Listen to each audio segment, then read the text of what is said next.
Welcome to our ESPN.com Future Rankings. I'm Andy Katz along with ESPN's Dane O'Neill and Jeff Goodman. And obviously the top of our Future Rankings, we've got Duke, Kentucky, Kansas, Louisville, Florida, some of the familiar faces, Michigan State, Arizona. But on this list of the top 25, and I'll start with you, Dana, which program maybe concerns you the most going forward?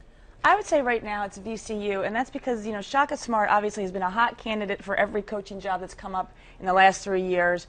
Now that Brad Stevens is gone, he's going to be an even hotter name. But equally important is the league that VCU is in. I think the Atlantic 10 is still a good, viable league, but it's not what it used to be. And unlike these other schools on this list, it doesn't have that power conference backing, that financial support. And I'm just curious if they will be able to sustain this without Shaka, even with Shaka in the Atlantic 10.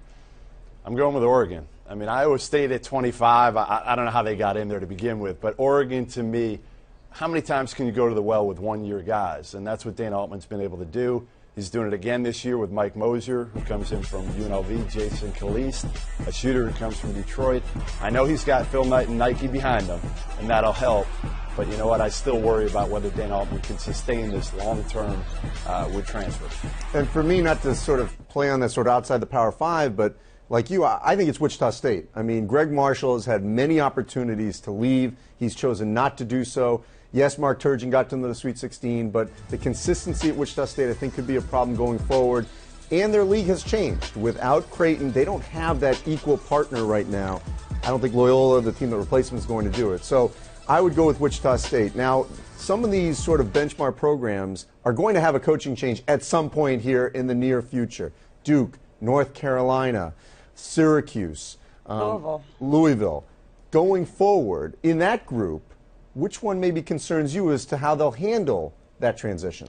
Well, I'm curious. It seems like in a lot of those places are sort of, I don't want to say coaches in waiting, but sort of people we presume are going to take that position. Louisville's the one right now is kind of a wild card. We don't really necessarily know who's going to take the job.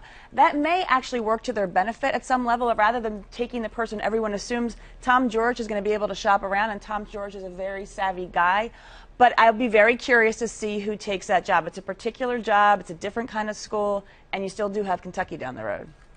You know, as long as you don't hire Matt Doherty, you know North Carolina is going to be great, okay? And beyond that, you look at Louisville, they're going to get a really good coach.